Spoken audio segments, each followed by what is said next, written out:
Okay. Boy, where to start? I don't know. So I'll give the context of like kind of where all of it started. So um you know that I had struggled a lot with like mental health and like depression and stuff like that. And so it was really interesting like having that navigating that whole thing with the first two pregnancies. And one of the biggest benchmarks that Josh and I were trying to meet after like coming out of that was I wanted to get to the point where I felt like grounded and stable, not only like stable enough, but like that I actually wanted to have another baby. Cause like before, just the thought of getting pregnant again was so mentally and emotionally overwhelming, because of the postpartum depression experience, that like I didn't want to set myself up for another experience like that. And so one of those benchmarks that we were waiting to hit was when I felt like not only that I could be ready, but that I actually like really wanted to have another baby. And I wondered at some points if that ever would come back, but it did.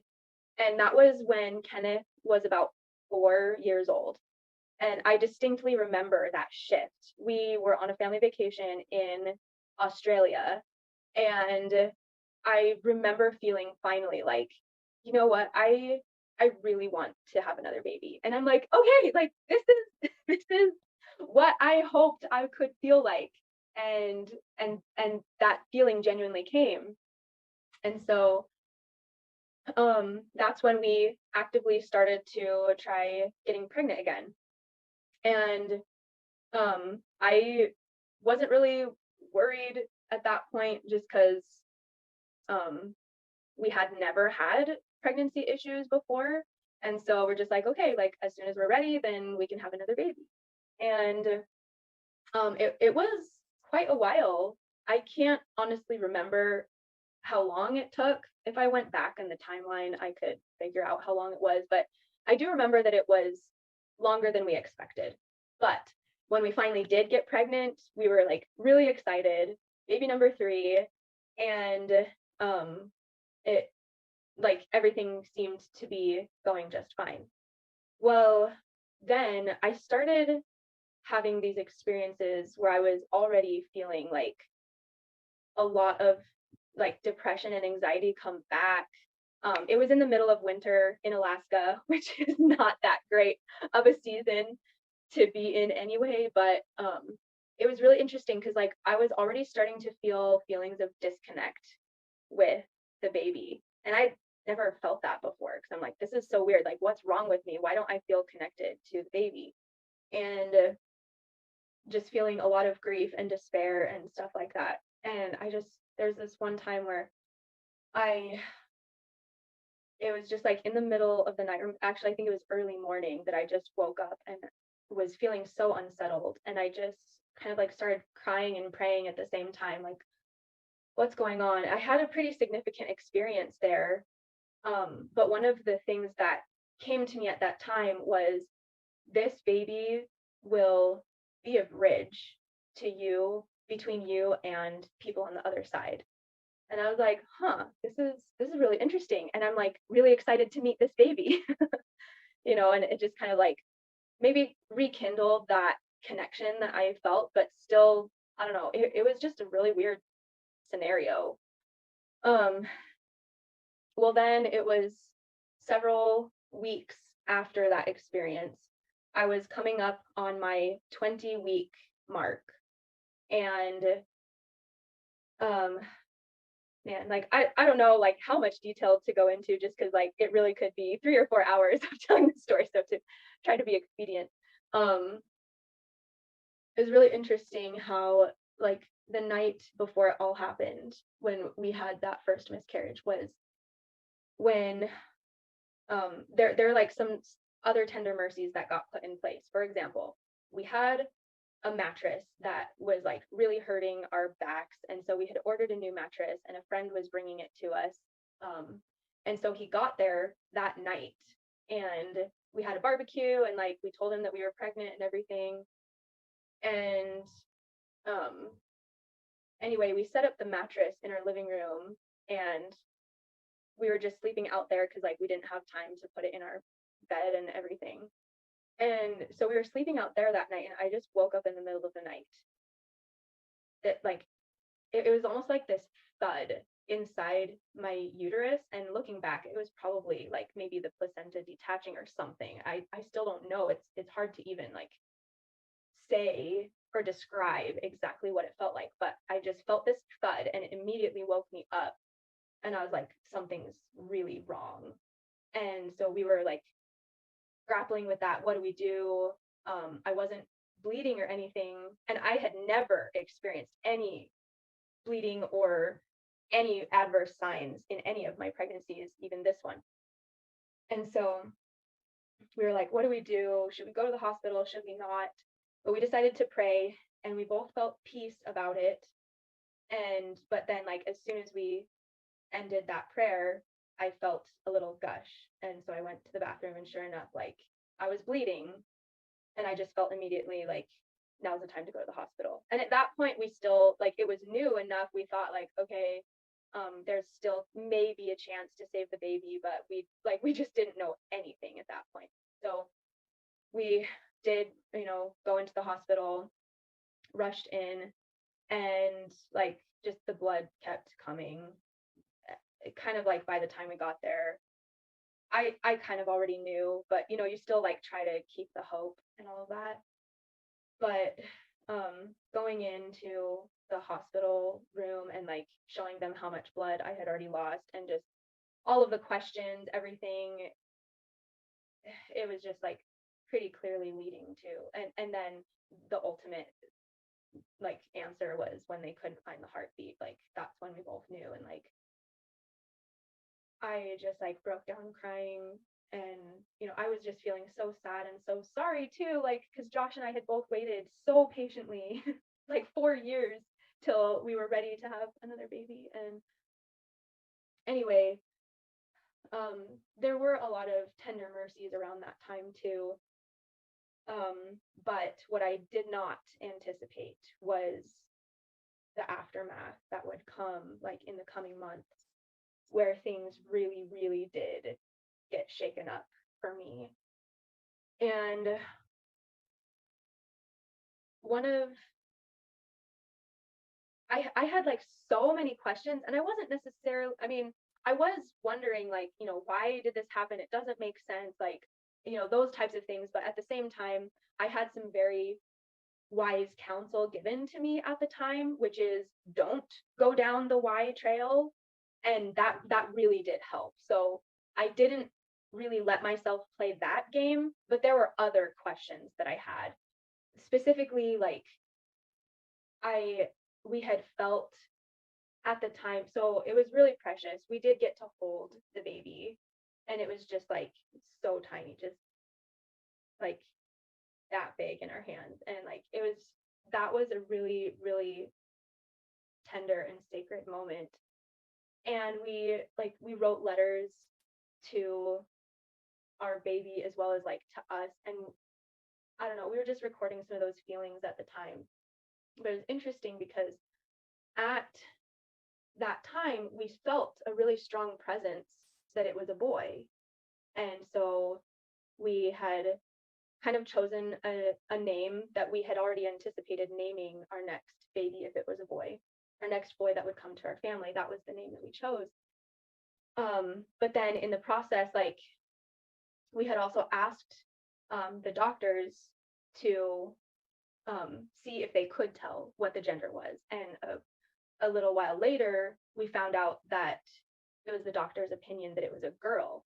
And that turned my world upside down. And like, it shouldn't seem like that big of a deal, but it like, that was more of what triggered a lot of the questioning for me. Like, well, why did we get that strong impression? Like, was I out of tune? Like, am I just not receiving correct prompting? Like, it really kind of messed me up as far as feeling like the validity of those spiritual experiences was in question. And so I was like really, really searching out a lot of things that I was like searching for that reconciliation of like, what is going on here? I just don't understand. And so in the process, like it got like really, really difficult.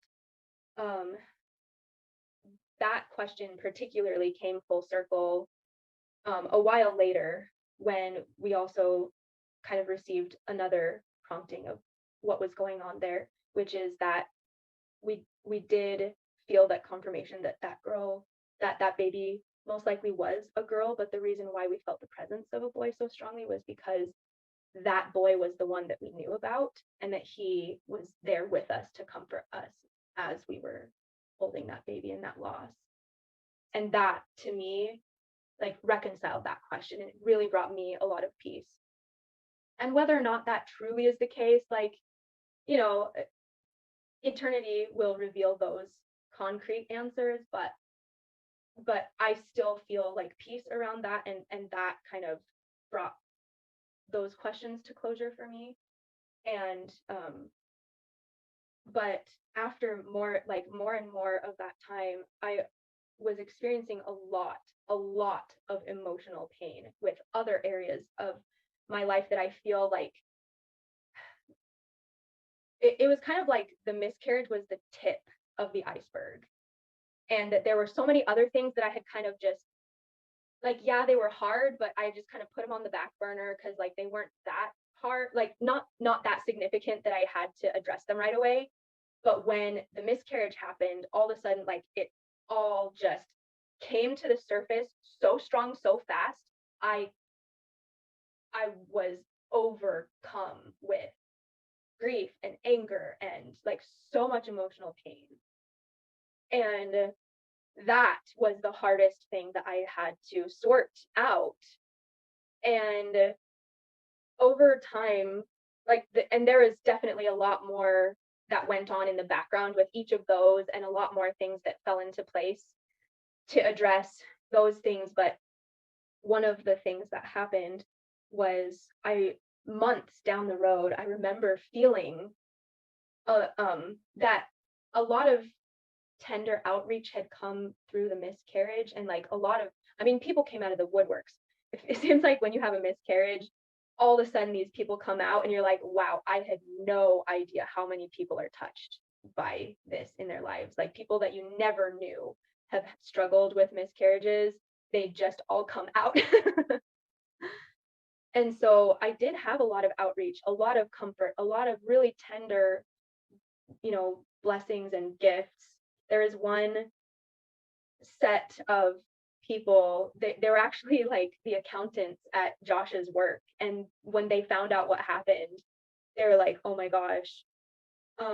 They reached out in one of the most tender ways. They put together this big gift basket with all sorts of really, really nice treats, like a mug and just all sorts of things. And they gave it to me saying like, every life is worth celebrating. And Mm. like that to me really, really acknowledged like this was not some like thing that no one knows or like my baby's just gone. Like they recognized that life. Like they were here. They touched our family significantly. Like they're not just gone. That was very, very significant to me.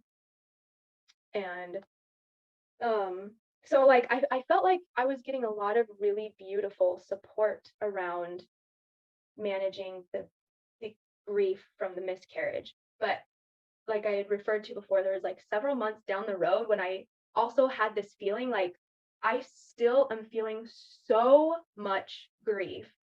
I feel like it's disproportionate to the amount of grief that I would be feeling about like because like it was almost like I could separate the two. I know what grief was associated with the miscarriage, and then there was this other ball of grief that I didn't know what it was or where it was coming from.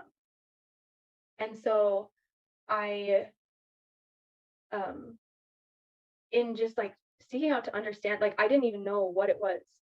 Um but also at the time, honestly, things got really, really messy in our marriage because I was in so much pain. I didn't know how to verbalize it. I didn't know how to cope.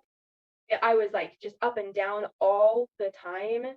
And like poor Josh, I really put him through the ringer in a lot of ways with like my anger and outrage and grief, just like all of that. And so we ended up getting some coaching, mostly for me, but kind of our relationship as well. But like I just needed so much more help than Josh knew how to give. And so having that personalized coaching really, really changed everything for me. And that was a whole miracle how that came about. It was seeking after help with some of that pain that brought me to this particular coach who really, really resonated strongly with supporting me through that. And so that was one of the blessings that really came out of it, was because our I felt like previous to the miscarriage, like our relationship was fine, but I guess there were like enough things that just kind of all came to the surface at once that seriously could have threatened the the longevity of our marriage. Like he rightfully could have divorced me at that point because I was such a wreck. But he didn't, like, and that never even crossed his mind. But I definitely would not have blamed him if it was too much at that point. And like I say that kind of laughing because it's like 3 years ago now, so I've had some distance to like not be so emotionally wrapped up in it. But um it was really, really intense.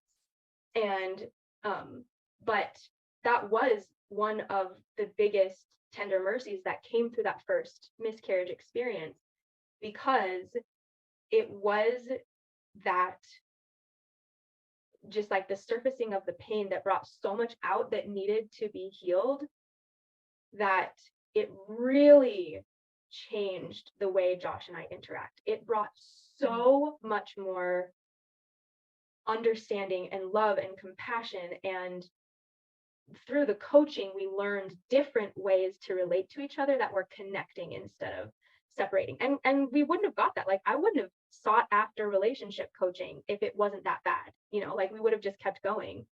And like I said, it was fine, but like it took that huge thing to really root out those experiences and be able to bring them out in a way that we could address them. And I'll kind of go back and then jump forward again. Going back to this ball of grief that I couldn't identify, it was really interesting because as as I was going through these waves of grief, um, I we had decided to go spend some time with my parents in Maryland right around the time of my due date. And like I had felt like that was a really significant time that I wanted to have really good support. Just I didn't really know what to expect, but I also just had this feeling like it would be an important transition time, and I just wanted to be surrounded by that support. So we had planned a trip out to Maryland. And interestingly enough, like it turned into an impromptu family reunion, because when my brothers heard that I was going, they're like, well, like we want to go. We want to see Amy. And so like we all just ended up going out to Maryland. So that was fun. And it was a really like a connecting time for our family. But it was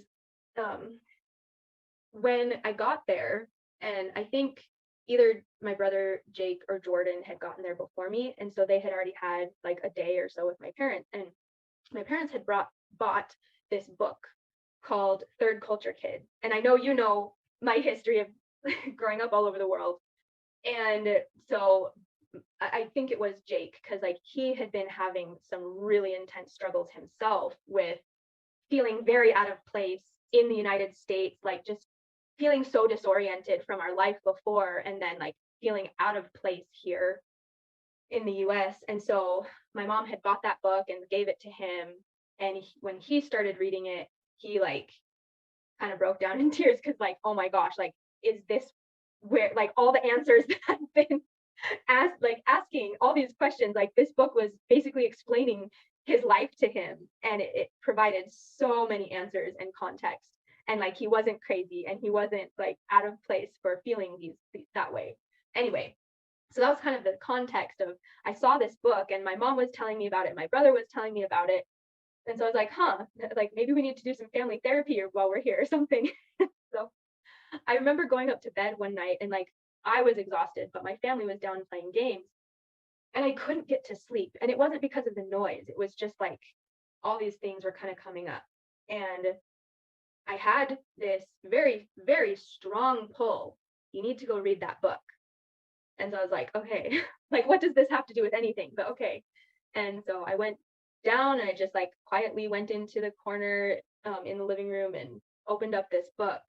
And I was thumbing through the pages because like I obviously didn't have time to like read it cover to cover in one night. But I was just like, okay, so what is calling at my heart right now? And so I was just going through, and all of a sudden, like this word jumped out to me, grief. And I was like, oh, okay, well, I'll go to this section about grief. And oh my gosh, that section spoke to me so, so strongly. It just unlocked my heart in so many ways. And one of the things that it spoke about was hidden grief or hidden losses. Losses that either people don't know about or that are ambiguous.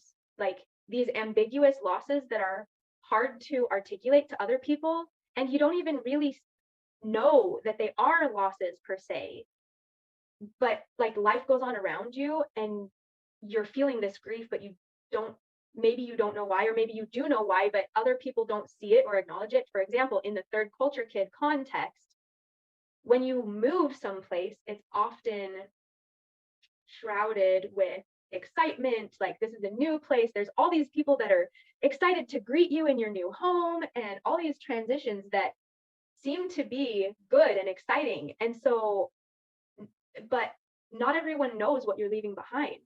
And in sometimes you even in some cases get shamed for it, like, oh, but like, yeah, I know you miss your swing at home, but like we have so much good here too, just look for the good. And like, you're not really provided space to truly grieve those things and then move on to the good. It's just like you got to leave it behind. There's no time to grieve. You just be here and be grateful about it.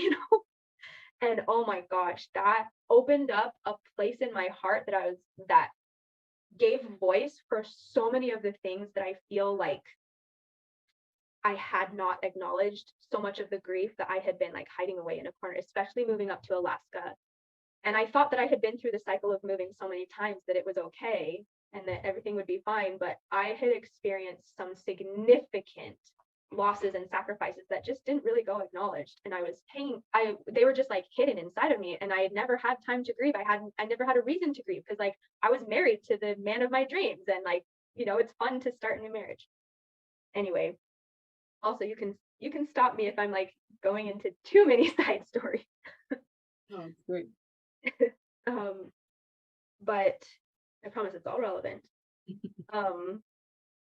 So finally I felt like this ball of grief had been identified, and it was huge because it was like 7 years worth of stuff that had just not really been dealt with. And I think that grief was waiting for a time when I was legitimately allowed to grieve, or like it was justified to grieve, for all of that to come out, because I finally was grieving. And so my body and heart was like, okay, get it all out. Like now's the time, just get it all out. And that was one reason why it was so overwhelming, because it was compounding each other in so many ways. But then what in that way, it was also a good thing, because I had never experienced grief in a significant way up to that. I mean, like, yeah, sure, I had sad things happen in my life, but I never had lost a person close to me to death. Like those types of significant grief processes I had never gone through. And that's why I think like so much came out, because it was all trying to be dealt with at once the first time that I was experiencing this significant grief cycle, and blew up to kind of like way bigger than it would have originally been. And so with that coaching, with the things that were coming up in our relationship, as well as kind of bringing some resolve and acknowledgement to some of the past grief, all of those things really took a beautiful resolution in the end. Um, one of the things that I realized, like, I mean, I did wonder, like, when I was going through those grief waves, when is it going to end? Like, am I ever gonna be okay again? And some people would say, like, usually a year is when you can complete a grief cycle. And I had also heard other people say, usually, like, passing that the due date is also a significant thing, which I had felt too. I really did feel a burden truly be lifted when I reached my due date. It was a day of grief, but also a day of comfort and closure. Because I feel like before then, my body kind of knew that I was supposed to be pregnant. Like, it's weird. Like, you can't really explain it, but it's like you still carry mentally, emotionally, like, I was supposed to be pregnant. Like, we were supposed to have a baby right now, and at the due date. And that is a really hard transition to go through. And at the same time, it also kind of wrapped that experience up. Not to say that I was done after that, but it was a benchmark that really brought me into a better place to move forward from there. And so that would have been September of 2020 was that due date, and that time when I was with my parents and my family. And it was May that we had lost the baby. So, like, from May to September, that was kind of like that really large grieving period where it was super intense a lot of the time. And to be honest, I don't remember a lot of things that happened after the due date coming into the next spring, but after that due date and kind of moving forward, I did feel a lot more peace. Like, okay, I feel like I could try again. I also was very grounded in in that, because I had already had 2 successful pregnancies, I wasn't really playing the fertility questions in my mind. I was like, I know I can have babies. So thankfully I didn't have to grapple with those questions at that time, which really, really helped. And I know that's not the same for all women. Like, some people, they never have had a successful pregnancy. And that, I feel like, is a grief that I may not know how to speak to. But for me, like, I was like, okay, that was a one-off experience. I know that we're going to have more kids. I believe that with all my heart. And that was just a kind of a fluke thing. But I do believe that we're meant to have more kids, and I feel like I'm ready to get pregnant again. And so we tried casually. I mean, it wasn't like, because I was still, it was still tender, but we're like, okay, we'll try again. Then over those few months, just so much healing had happened in our relationship, like me and Josh, as well as, like, feeling a lot of tender mercies and a lot of answers to prayers from God too. That those things really got shored back up and strengthened over time. And for that, I was very, very grateful. That was like kind of coming full circle. It actually, you could go back and read the post that I wrote on the year mark after that first miscarriage, and I think it would very adequately describe so many of the blessings that came from that experience and kind of like that closure. And interestingly enough, at the time that I wrote that post, I was pregnant. And Josh and I had debated whether or not to include that in the post, just because we at first I was like, oh yeah, like, let's share we're pregnant because that's exciting. Like, we've been waiting for our rainbow baby. Here's our rainbow baby coming. This is a beautiful ending to that treacherous time in our lives. But in the end, we decided not to, mostly because we didn't want it to come across as like, oh, it's all better because we have a baby now. Like, because that wasn't really it. Like, really, genuinely, so many things had come full circle that I honestly felt so grateful, and a lot of closure and a lot of hope and peace. Not just because we had gotten pregnant again, but that was kind of like in the background of like, this is so beautiful. So around that same time, I had also been um, working on some of my own personal, like personal goals of like business goals or things that I had wanted to achieve personally, as well as like with some of the things that I was trying to serve people and like put out into the world, especially surrounding mental health and tools and like healing supports for that. That's something that I've still been extremely passionate about helping people with. And so at that time, especially, I was just feeling really good, on top of the world. Things were coming full circle, and I was ready to move forward in bringing those things forth. And it was kind of this analogy to me personally of like, I had lost a baby and I had kind of lost that some of those business dreams that I had been working on before. And now I was pregnant again and I had this chance. It was kind of like a double birthing, like a rebirthing of a baby, as well as like these goals that I was working towards. And so I focused a lot on that. And so that was May, that was the year mark, May of 2021. But interestingly enough, at that same time, Josh was also losing his father. And so there was already like a really big life transition going on for all of us, especially for him and his immediate family. Um, and so I was also trying to be present with that.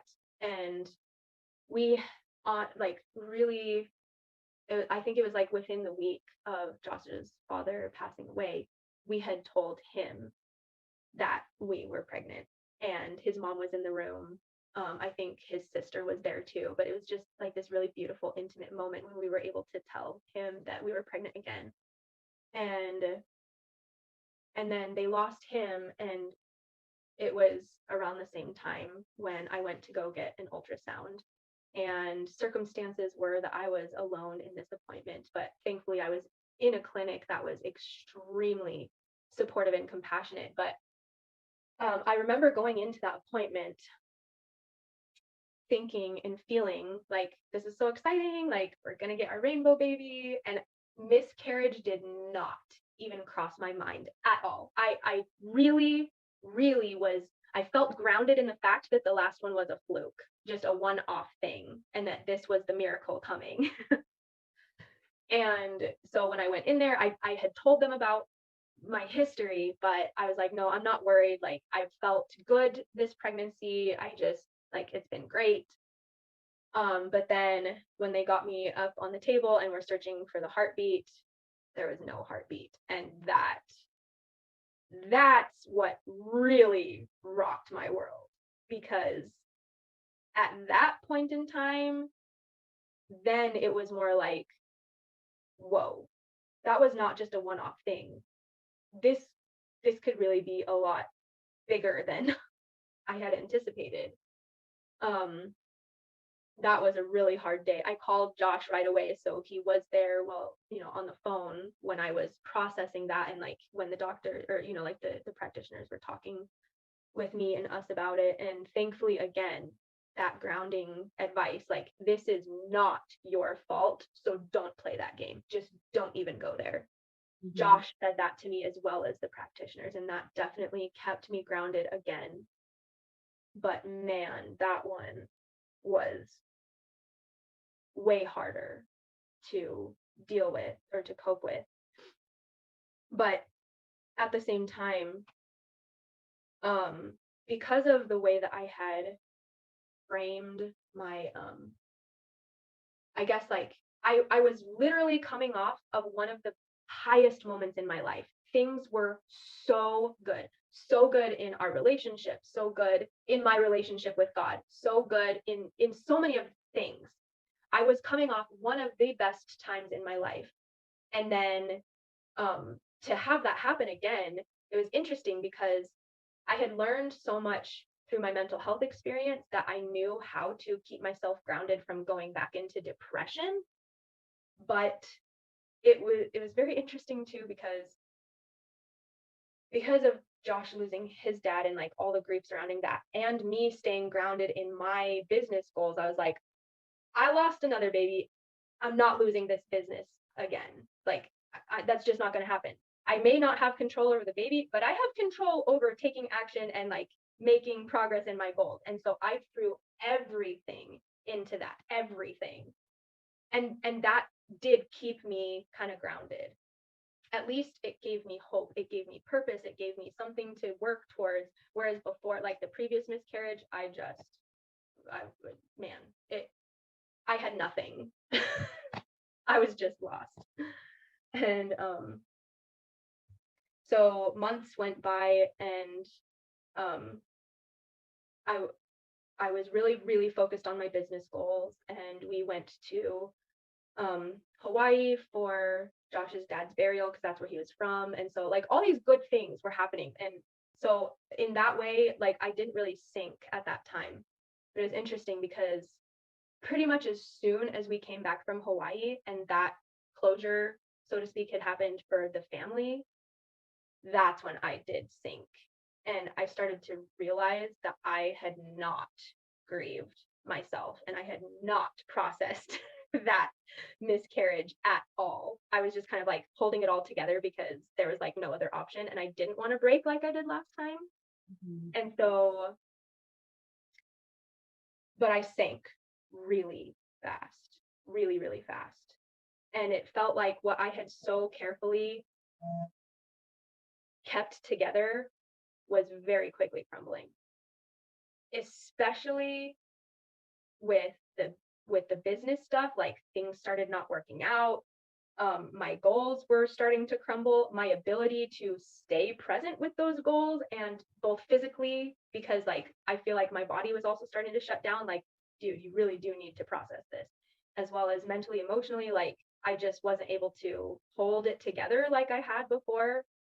And so like everything just started unraveling all over again. And I was devastated because again, it was like a double whammy. Like not only did I lose the baby, but then I'm also losing this business too. And if I can't even keep it together enough, then like what else do I have?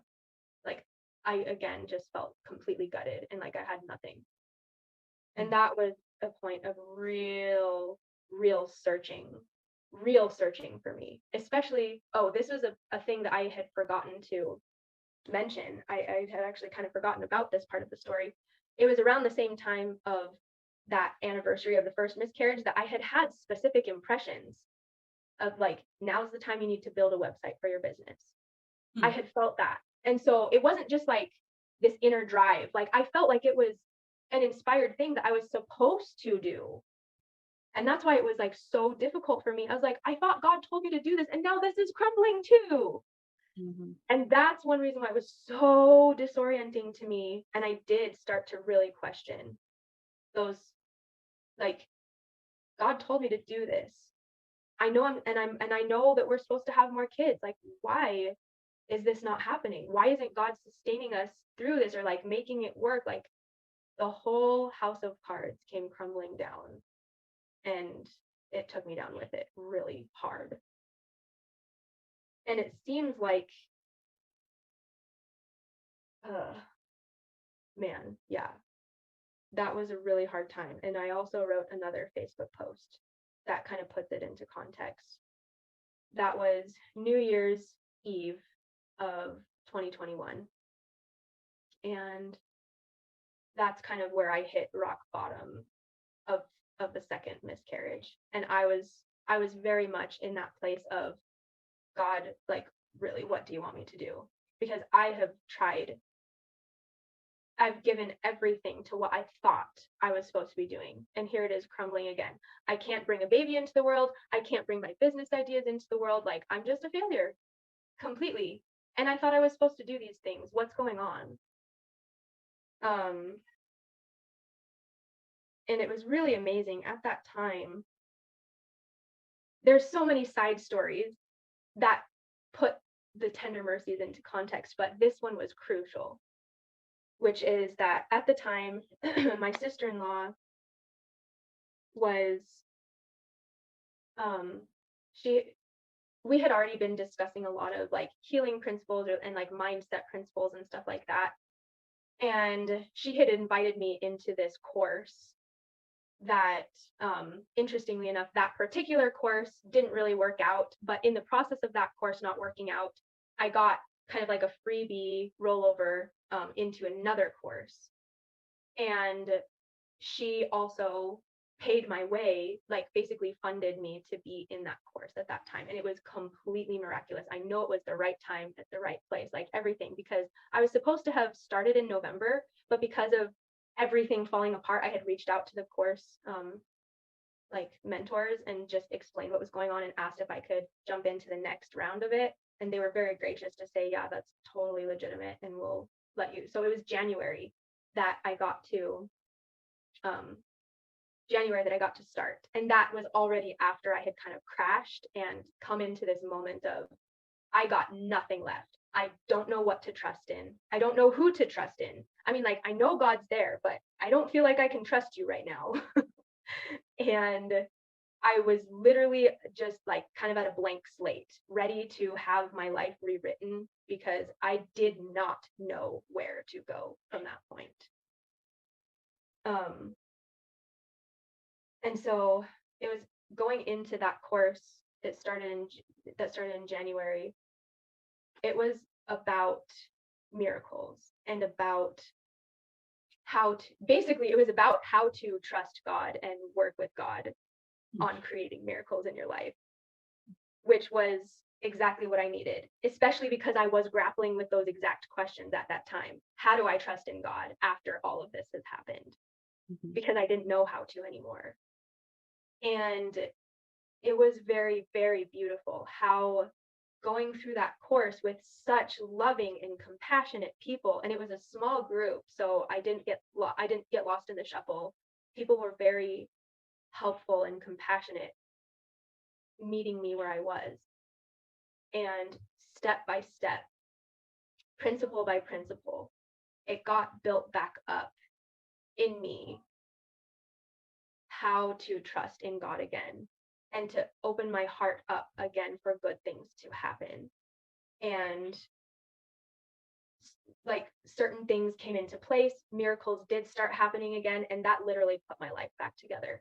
My relationship with God, my relationship with myself, because I didn't trust myself either.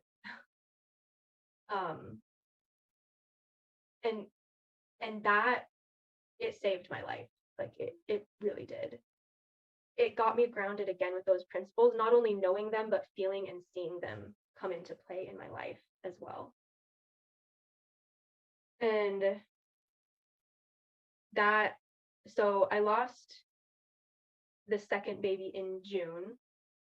And so, January, February, March, April, that whole time was when I was in the course.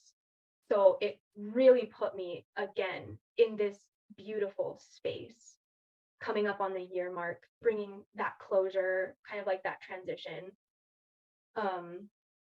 The due date would have been right around Christmas. So that was also one reason why things were kind of crumbling extra hard at that time. But coming up on that year mark of the loss in June, so many tender mercies had again made manifest in my life that gave that reflection back of the beauty from ashes. And there were many things that came out of all of that experience that brought significant beauty out of those ashes, that took that experience and put it into context. And like, is it still hard? Yeah. Do I still cry? Yeah. Like, we're coming up on 7.5 years now since our last kid, and I never thought that I was ever going to have that big of a gap between kids. Like, James is almost 9. Like, in a couple months he'll be 9. And so it's like, that is the acute grief. Yes, that has been brought to closure, but the long-term grief of how big of a gap am I going to have? I mean, like, am I going to have another baby when my oldest is 12? It's like, I still don't know. And that still brings sadness to my heart. This is still the hardest part, is when other family members or close friends get pregnant or have their own pregnancy losses, that usually brings things up pretty strongly again. I've also learned to temper that as well, temper that a little bit more, to not let it affect me so much. But at the same time, like there's a place for it. Your heart hurts because you are missing those precious spirits that there's so many unanswered questions about. Um, it used to really kind of wreck me when I would hear about a pregnancy, but now I just frame it like, no, like it's okay. Everyone has their own journey, and like I can still be happy for them. And in fact, like I know that for some people that is a huge trigger and it affects them so deeply. I don't feel like that was as much the case for me. And so like I know that's very, very individual for every person because it hits them different ways. And it also resonates with different experiences that they've had that maybe I haven't had. So like my whole experience, like yes, sometimes it's been very hard, more when the people very close to me, like within Josh's family, are getting pregnant, because they're the cousins that we see all the time. And I the first pregnancy, or the first pregnancy loss, I was pregnant at the same time as one of my sister-in-laws, and we were due right around the same time. Like I think she was just a month ahead of me. That was a very, very difficult thing. It was hard for me to see her pregnant, and we had a good relationship, but it was very hard for me to see her pregnant. Even harder was a year later. They had actually moved away, but they were visiting again, and unexpectedly, or maybe it was actually right before they were moving. That could have been it. Anyway, at some point, they were here, and we said we were having a family dinner, and it was for some other purpose. Like maybe it was like someone else's birthday, or maybe it was even like Mother's Day or something. I don't remember now what it was, but it was like just a normal family gathering. Well, it also ended up being a surprise birthday party for their 1-year-old. And that really threw me for a loop, because I was not mentally or emotionally prepared to have that come up at this family gathering. And that was one of those moments where I really felt alone, and like, has everyone just forgotten? But at the same time, like I love that baby. Like it's not that I don't like him. It's just that like my baby was supposed to be here too. Like this could have been a joint birthday party type thing, So like it's that, and that is the dichotomy of miscarriage grief, is like you don't you don't want to hate other people's babies. Like they're beautiful and lovely, like they bring so much love to the world too. And so it's like you almost feel guilty too. That's why it's so complex, because it's not a clean grief. It's like filled with all these just guilt or jealousy, but love, and like all these things at the same time. It's messy. It is so messy. But when they announced there was going to be that birthday party, and they started turning out the lights and lighting the candles, I just quietly slipped out, and I went out into the car, and I just cried by myself. I was like, I couldn't be there for that and be okay. Like I would have just been crying through the song, and I didn't want to detract from that birthday party. But that was one of the moments where I realized how difficult it is for women to navigate, because it is one of those hidden losses. Even at the beginning, and different women have a different comfort level of how much they want to share or be open about it. So some people don't even tell others when they lose a baby. They just carry it by themselves, either because they don't know how to talk about it, or they don't know who to talk to about it, or don't feel like it's a big enough thing to talk about. But it is big. Like it affects you so massively.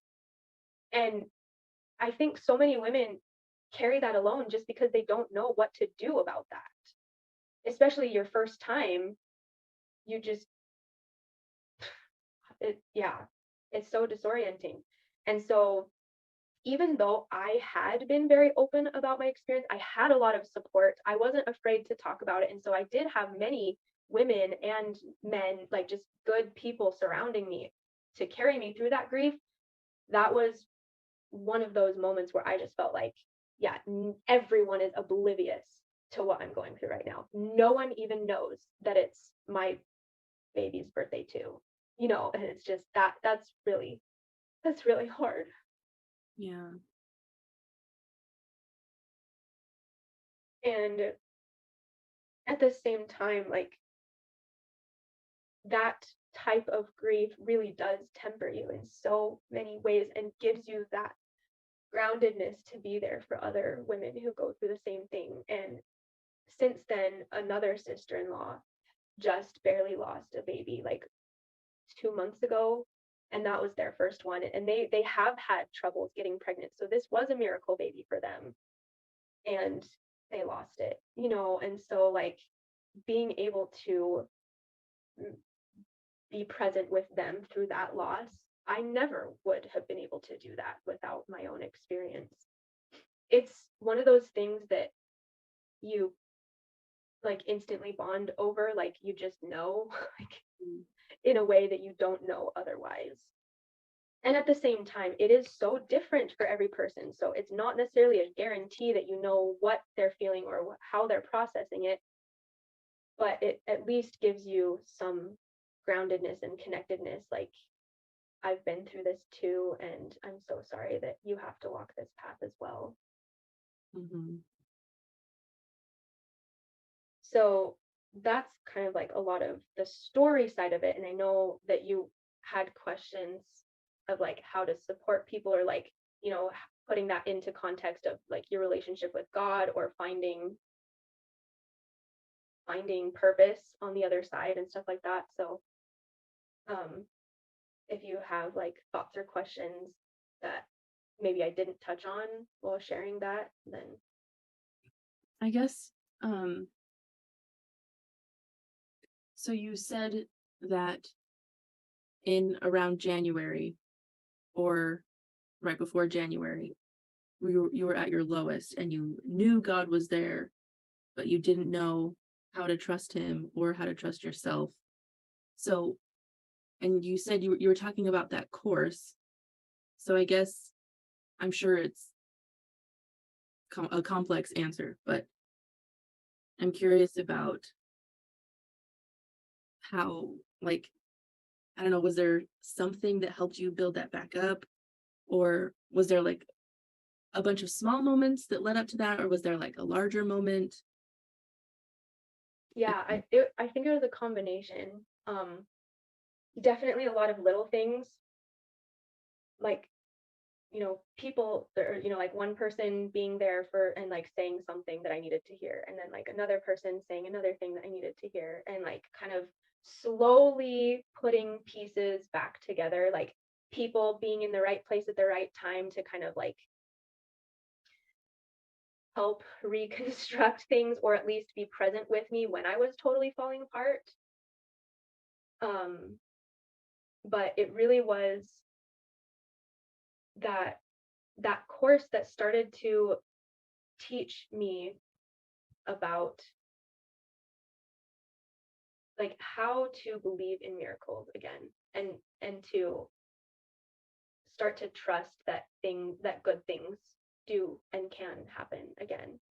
And it started with like the way that they teach it is like you start with an insignificant thing, something that doesn't hold emotional weight, that won't trigger you, that doesn't matter if it happens or not, like it's not going to crush you if this thing doesn't happen.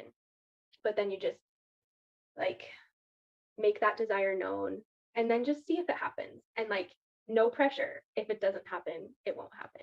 And so the thing that I chose was I wanted to find 2 quarters. Like, people see change on the ground all the time.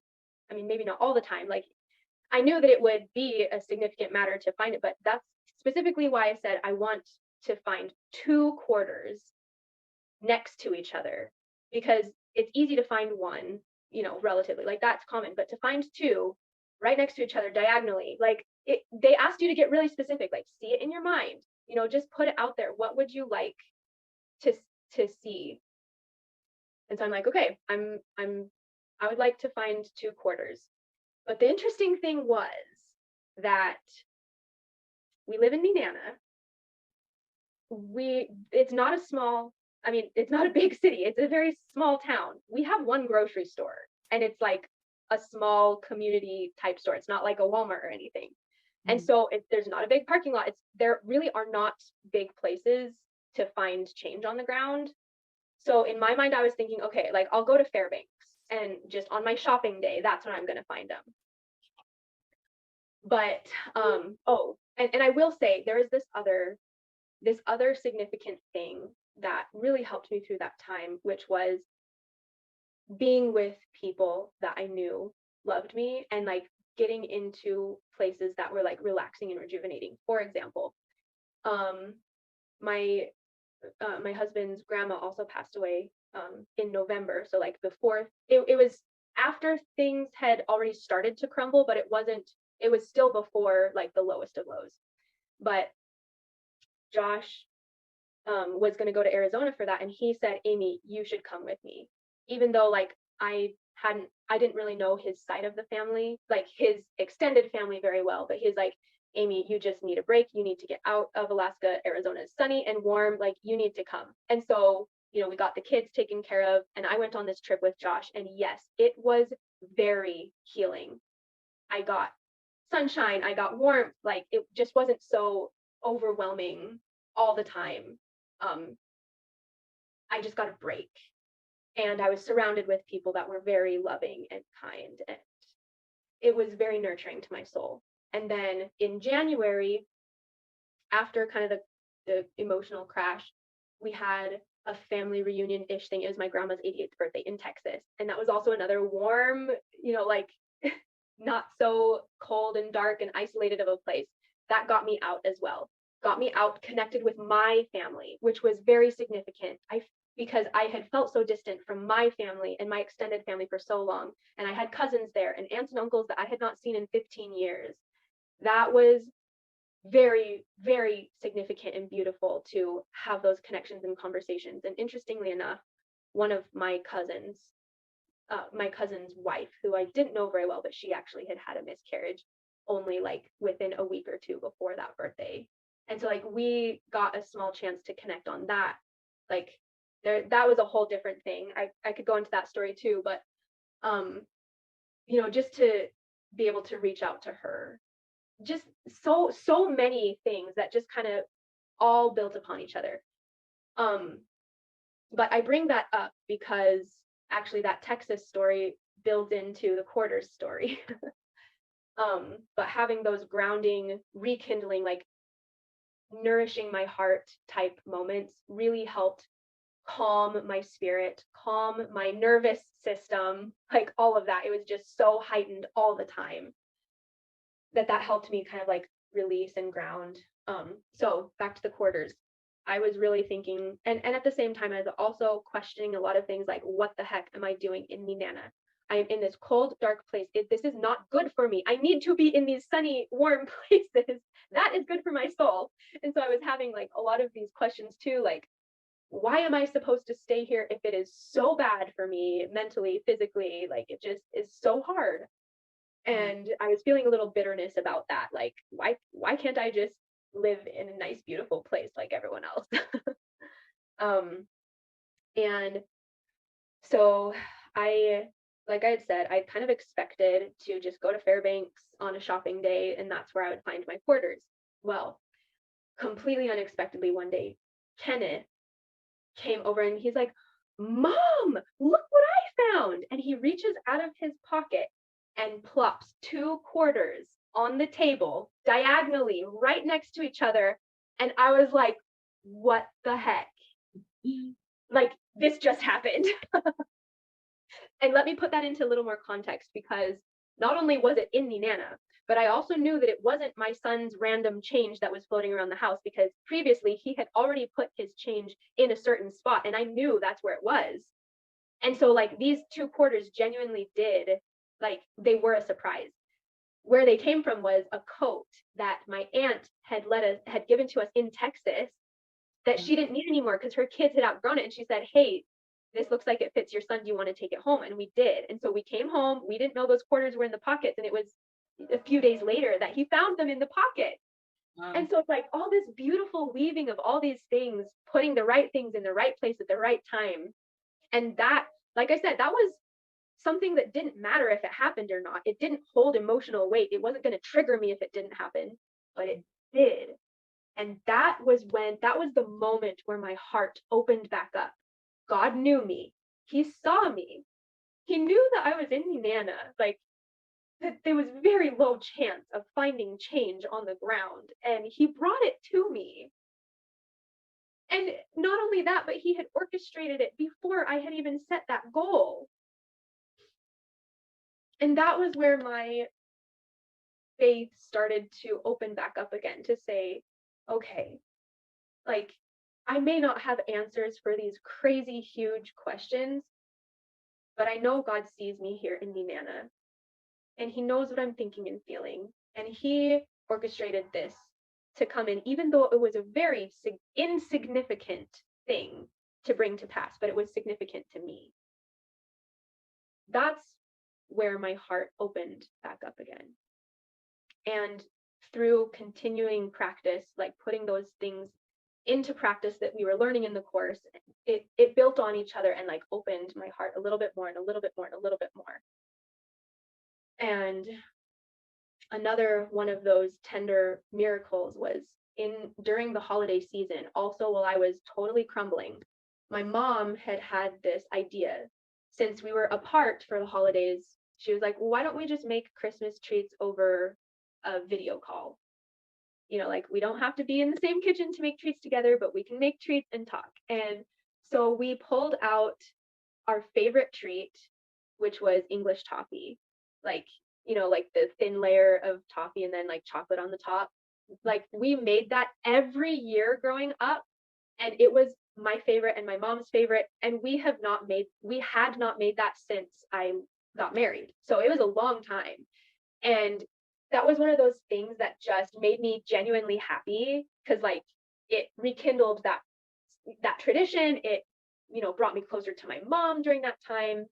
It was also at the same time when I was really flatlined, meant like emotionally. I was just like, I don't know what to do with my life. I mean, it sounds dramatic, but that was honestly how I felt. I was like, I literally have nothing to go on. I feel no purpose. I don't know what the next step is. I've got nothing. Like, show me what to do, God, because like I don't know where to go from here. I'm a blank slate. And my word for the year was surrender. Like I had zero New Year's resolutions, zero, for the first time in my life, because I didn't want to set myself up for any more failures or any more pressure or any more false hopes. So I had zero New Year's resolutions and just was waiting to be led to the next step. So in the context of that class, it was very interesting because another one of the class members, their insignificant goal was to be given some English toffee. And that was interesting because in the process of making like it converse, like, you know, having the class discussions, we weren't necessarily like we could share the details of our goals, but we weren't necessarily supposed to like talk about it to everyone around us, because then it can kind of muddle up your process of like, oh my gosh, did I just like mess something up? You know, like you want to have the least amount of resistance as possible. So we had talked about it in the class, but it wasn't supposed to be out. So when I heard he was hoping to have English toffee, I was like, man, that's like kind of crazy, because for the first time in over a decade, I relearned how to make English toffee. And so I know how to do it, but it's not my job to fulfill his thing. Like that's, you know, like God's in charge of that. So like, I'm not going to meddle with this one, but this is interesting. But I had kind of had the thought like, well, maybe you should just give him some, like, anyway. But that was kind of like a fleeting thought. And then it was probably like 3 or 4 weeks later, it was a long time later, and we were again on this class, And he was like, you know what? Like, I'm kind of getting to the point where I don't know if this is going to happen. And like, the other class members were starting to have their goals, come out and come true. And he was starting to get a little nervous. And at that moment, I had this clear impression: you make it and you send it to him. But then I was like, but that's cheating. Like, but then I had a very, very clear impression: that is not cheating. You were put in this class. Like, remember, I was supposed to be in the November class, but I got changed to the January class. And I would not have known how to make English toffee a few months ago. Like, I had just relearned it and mastered it again. And it's hard to make. Like, it's not just an easy thing that you can figure out if it's your first time making. And all of these things, like, it just came to me like, it's not cheating. You are the person that's supposed to give it to him. Anyway, so I just reached out and I said, hey, can I have your address? Like, I'd like to send you some well, I don't, I actually don't remember. Maybe I didn't tell him that I was going to do that. But anyway, somehow I got it all ready to go. I put it in the package and sent it off. And I was even feeling like, oh my gosh, like, why didn't I do this 3 weeks ago when I first had the impression? Like, if I was supposed to do it, I should have done it a long time ago. And then I was feeling the guilt, like I missed out on a prompting. Anyway, so it was the most beautiful thing, because when he got the package and he shared this experience on our next class, he said it was exactly what we needed, because the same day that the package showed up, my dad also showed up on my doorstep, because it was an anniversary from when my mom had passed away, dad's wife. And so dad came to spend that anniversary with me, and English toffee was my mom's favorite thing. Hmm. And it had gotten to them just in time to be there for them.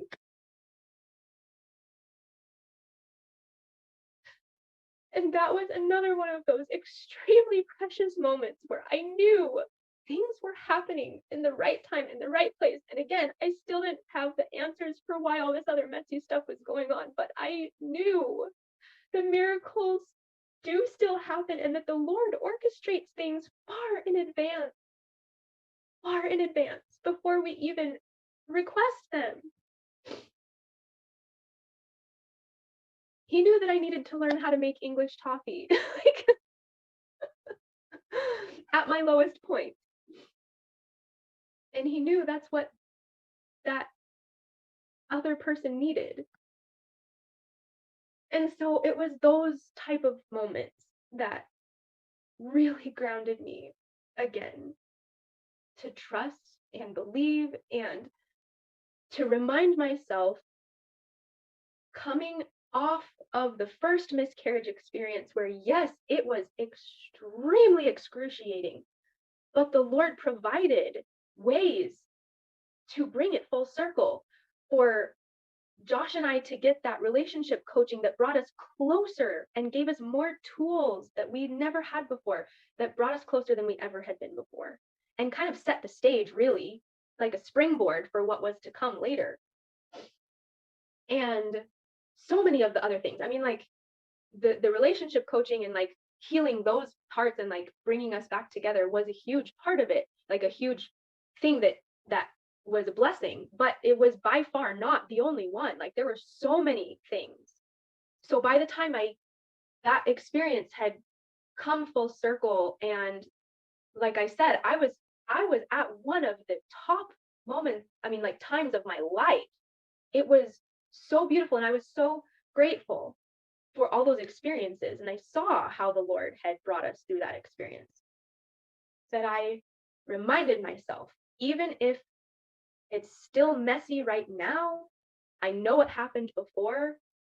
There will be a future time when I look back on this portion and can feel that same perspective and gratitude for the beauty that came out of that treacherous experience. Now, it's also interesting because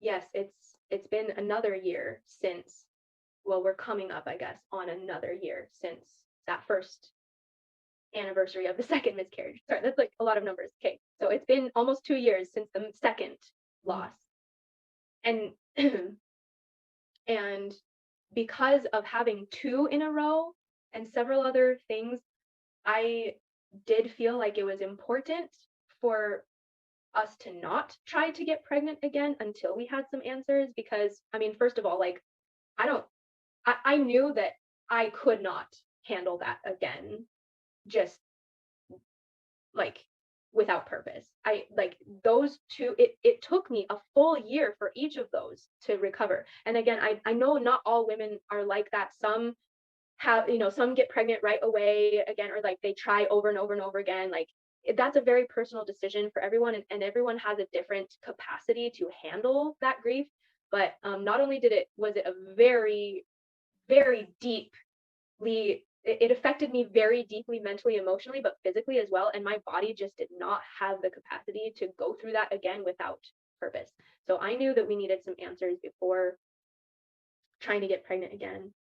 At the same time, like, we also didn't have, like, those things had also financially gutted us a little bit. I mean, like, that was also part of one of the struggles of like coming out of both of those experiences. Like, look, we just paid thousands of dollars and get no baby out of it. Like, it's just insult to injury. And that, like, having the medical bills come over and over and over again and having to deal with insurance, like, that was its own nightmare and very difficult experience, because you get triggered all over again and you're like, I have to pay these things for what? For nothing, for pain. Oh. Hey, Donald. Sorry, I know it's like super late for you guys. I just need to feed him. Yeah, no, that's totally fine. I'm just gonna put my camera up so you don't have to watch it. Yeah, that's good. Totally fine. See the top of my head. Yeah.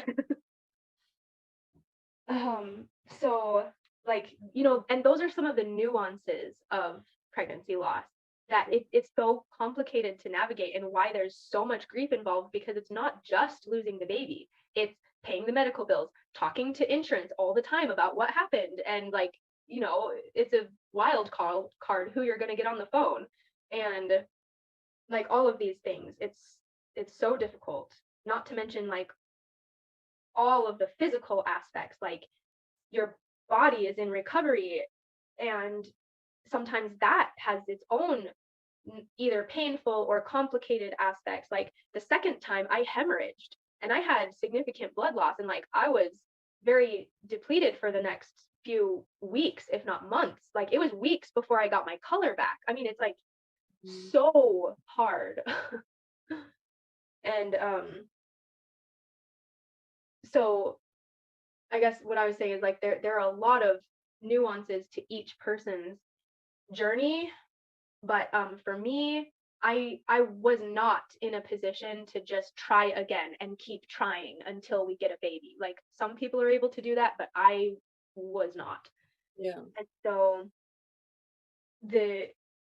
what most recently has come out from this journey has been, like I said, we're getting closer to 2 years, and in November and December, I guess it was December,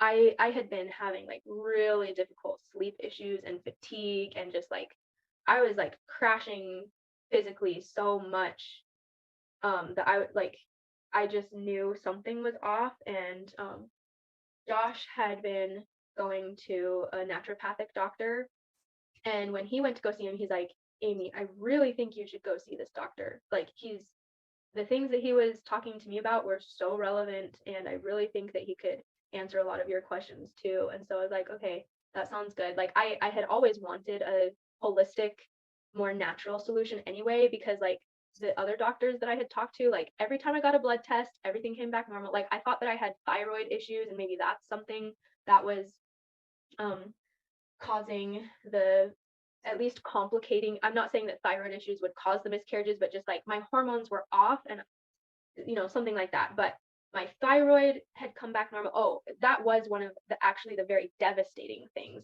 After the second miscarriage, I did go to my OBGYN or an OBGYN to check on some of my blood work because I felt so off and I knew something was wrong, especially having a repeat miscarriage. And so I was really hopeful that something would come out of those blood tests. And when we got the results and they said that my thyroid was completely normal, I was gutted just because I had no other answers.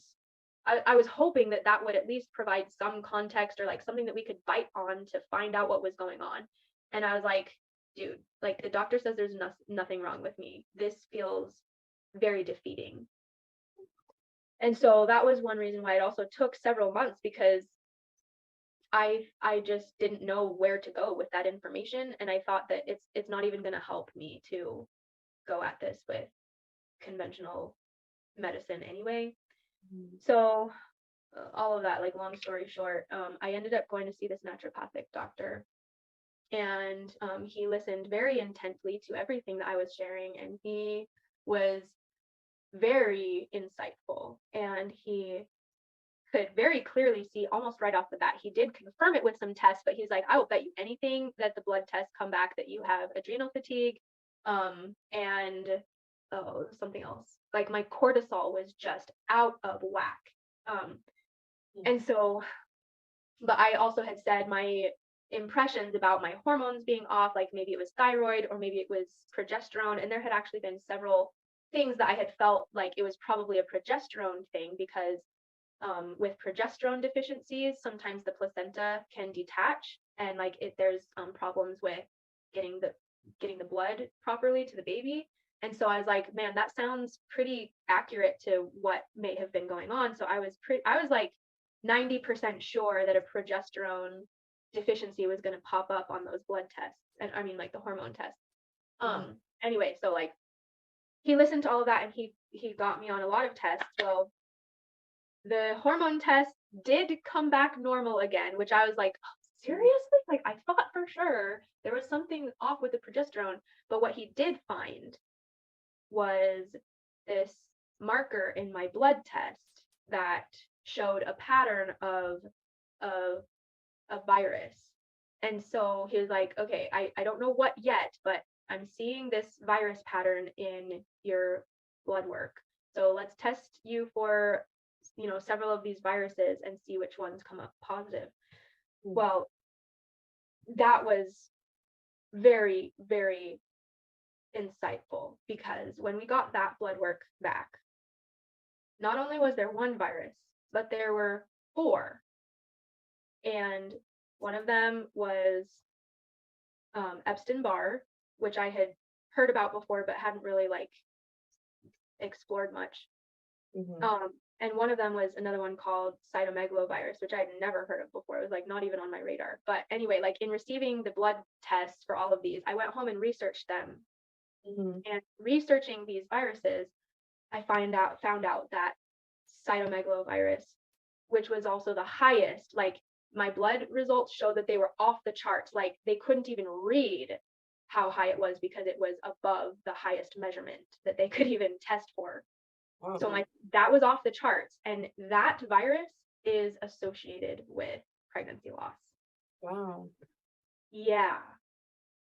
So like that was a huge find for us to dig up. Yeah. And like all of a sudden put this into context. And some of the information in the studies that I had found showed that when those when the markers are high enough in your blood, it can kill the baby. I can't remember the mechanism for how or why it does that, but it was very clear that that was most likely what had been going on in my case.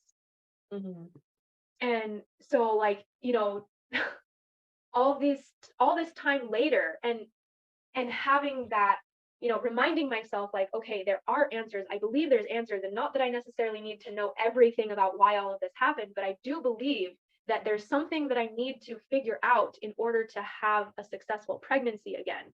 And I didn't know how or what or like when that was going to come out, but like all of a sudden all these circumstances aligned in order to find that out. And that, like, that's not a normal test for like conventional doctors to run, you know? And so being able to get those answers has like both helped, because it's like, okay, now we actually have a concrete path of something to address in order to create a healthy pregnant, you know, as likely of a healthy pregnancy as possible again in the future. But at the same time, it's also like somewhat unraveled things again, because I'm like, oh man, this is really hard. Not only are those 4 viruses, but I also tested positive for Lyme disease. Oh. And so like literally like I have 5 stealth microbes in my body that have flown under the radar for who knows how long, that have been sucking my energy and like all this stuff. No Yeah. wonder I've been in such a really difficult place for so long. And so that has been its own whole, not only revelation, but then like starting on a whole new journey of figuring out how to overcome these chronic um, stealth microbes. And like that's a whole battle on its own. Yeah. So, But well, yeah, go ahead. well, I won't interrupt you if you're gonna. I Um, was Yeah, go ahead, because I wasn't really gonna like transition into anything else. so how long ago did you find that out? Um, February, I think. Wow. Yeah, it was like okay, no, actually it was January that I found out about the first ones, but then it was just like 2 weeks ago that I found out about the Lyme disease. So I guess like end of January, and then like middle of March. So And it's like a relatively recent revelation. yeah, so I don't really know anything about it, but do you have like a plan? Like, what are you Yeah. doing next? So what my doctor has me doing is basically the mechanism that we're working with is my body, like my immune system has not been doing its job Mhm.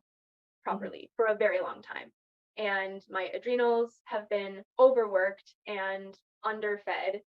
And um, like there's so many like imbalances going on because of like, when one thing goes out of whack, then your body also compensates in this way. And so like it's kind of like this cascade of malfunction chronically. And so the mechanism that we're trying to work with is to support my immune system to do its job to kick the viruses out at the same time as also fighting the viruses as best we can. But it's kind of like a dual battle of, he has me on some um, sorry, and like honestly, this is one of the symptoms. I've had extremely bad brain fog. Like I lose words a lot of the time, and I can't think of things very clearly. And it's been getting worse and worse. It's kind of distressing at times. Um, so he has me on some adrenal supplements, some cortisol management supplements. He has me on an herbal tincture that both is meant to stimulate my immune system as well as target the microbes. Um, he has me doing some cold therapy because my body temperature is like 1.5 degrees too low. And if your body temperature is okay, with increase every degree of increase of body temperature, it magnifies your immune response tenfold.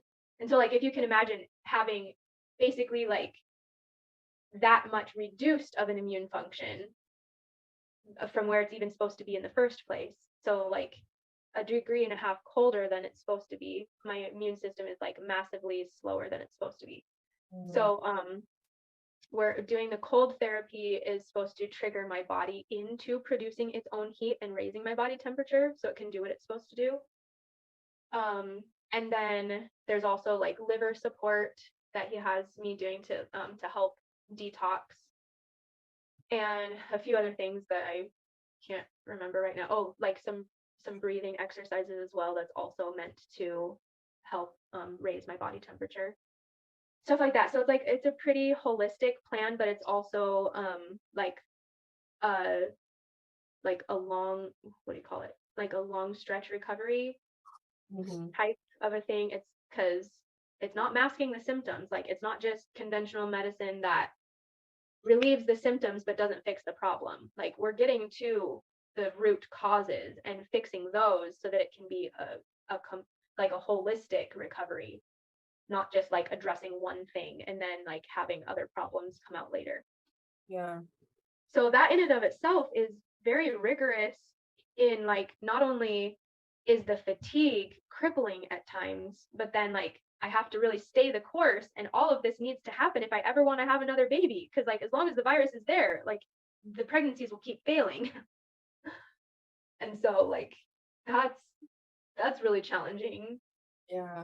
And at the same time, like I'm so grateful we have answers, but it's like, oh my gosh, like this just feels so huge and insurmountable at times. And yet going back to counting on how I know the Lord has brought me through in the past, like I just know that there's going to be a successful resolution in the future as well. And it's just, these things coming into place at the right time to prepare the way for however it's meant to come full circle at that future point. Yeah. Well,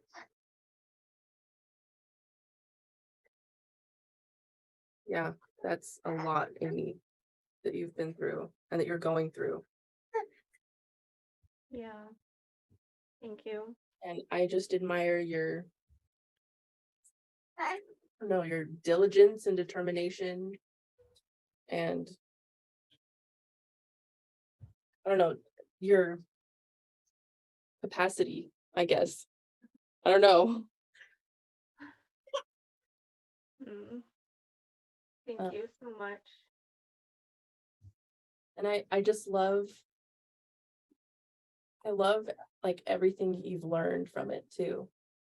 Um, yeah, recently, well, maybe just even more so recently, but I've always loved like trying to think about how like these nice words that we hear people say, or even stories, I guess. But just like how is this real for me? Like how is this a real thing in real life and not just these nice words to Yes. hear?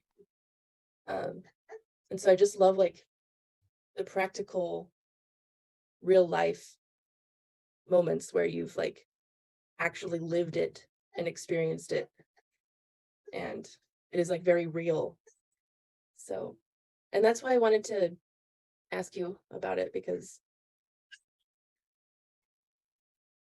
yeah, I just really appreciate hearing the realness and the effort and the just like the battles, and I don't know. So I really appreciate you sharing it, and you're amazing. You've always been amazing, and I just admire you so much. And you're a great storyteller too. Thank you. I do have the tendency to go on at great length, but I do try to select the details that are relevant and that move the story along, like, and not just about the story, but to bring home those elements of why it was so significant.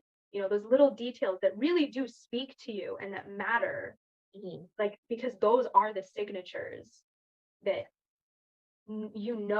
this came from God. Like there's no other way that this would have been orchestrated that perfectly, like finding those 2 quarters or like having them plopped down in front of me. Like I didn't even have to go find them. And the toffee and so many, I mean, so many things. Those were just some of the major ones, but it was many, many, many of those experiences that spoke to me so personally that I knew I couldn't just like turn my back on those. Mhm. And, you know, and you say, like, these beautiful words, but it's like, but how does that actually play out in someone's life? Mm. Um, it really was those experiences that drove home those messages so deeply, and why I can carry them so strongly in my heart now, because they are lived experience. Yeah. And not only once, not only twice, but like again and again and again. Like really, it's been testing ground to kind of see how much do I hang on to these messages and these grounding truths that have been given to me through these experiences. And just like Peter on the boat, those opportunities to look left and right at the waves and the wind come all the time. They really do. They still get me. I shared earlier today how just on Sunday I was getting rocked again, and I needed those grounding moments to remind me that God is aware of me where I'm at right now. Mhm.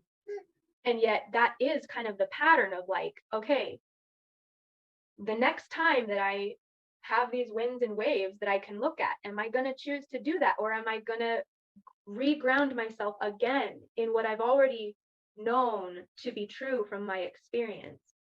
And Mhm. driving those piles deeper and deeper and deeper into my soul. And that can't be done without the wind and the waves. I love the story of the Jaredites.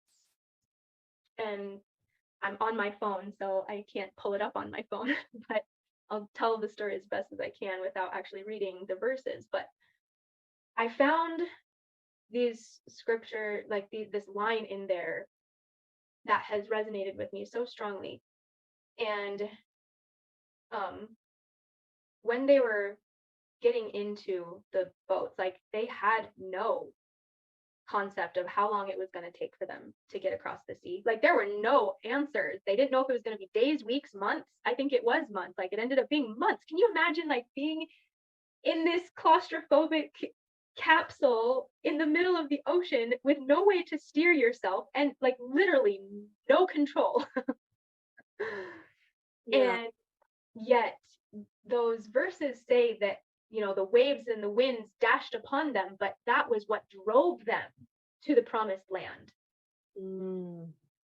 And another line that is so beautiful to me, because I can imagine, because of the experiences that I've been through with mental health, depression, anxiety, all of that whole journey, in addition to just the trials and testing grounds, those combined have given me very real uh, insight and experience into what goes on, or what can go on in a person's mind and heart when you're in those very difficult situations.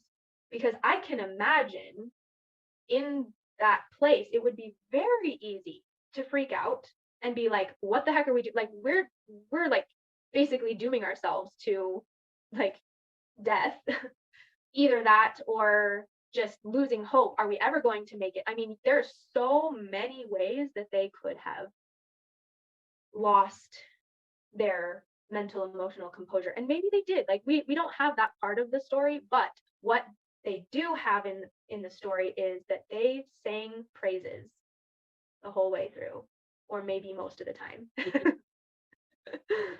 And that is what kept them safe or grounded from spiraling out. And so in reflecting on that, I seek to remind myself, and I am not perfect at it. I'm still definitely having those reminders driven home again and again, but I try to imagine, okay, so how can I stay grounded in the praise throughout my journey? acknowledging the miracles, the goodness, the mercies, all of the things that are getting me to my destination, even if I still don't have answers of when I'll arrive or even what to expect when I get there, that there are certain principles that keep us grounded and safe from spiraling out when it would be very easy to. And it's a continual practice. So over and over and over again. I know I always think that like the principles of the gospel, the last one, endure to the end. Like, I don't know, I feel like when you learn about that at church or in like a Sunday school lesson, it's like, and endure to the end, and you just live on. But yeah, like enduring to the end is what you've been saying, like again and again and again. So it's I don't know, it's I'm just kind of thinking right now because I've had that lesson so many times and it's like just tagged at the end, like endure to the end. Yeah. But it's like that's the beautiful part though. That's where you grow closer to the Savior and closer and closer. And Yeah. anyway, just my thoughts. Yeah. Thank you so much for giving me the opportunity to share. I really appreciate it. I've been wanting to hear more about it. So I'm glad I asked. I was hesitant to ask because I just didn't know what you were comfortable with, but yeah. Well, just so you know, I am an open book, completely open book. I find solace, I think, in sharing my experiences. And I appreciate when given opportunities to share because I feel like it, like I said before, it grounds me again in those perspectives and experiences and those truths that I found along the way. And another grounding principle for me that has gotten me through a lot of this is that if any of my experience can help someone else, it makes it so much more worth it to me. And so I want to share as much as I can, and I don't necessarily like go out and just publicize it all the time or like hardly at all, but for those people who are eager or searching, I want to give everything that I've learned, anything like I it it lights my heart up to be able to serve someone in that way. If there's truths or things to be gleaned that help them on their journey, it's all worth it to me. Yeah.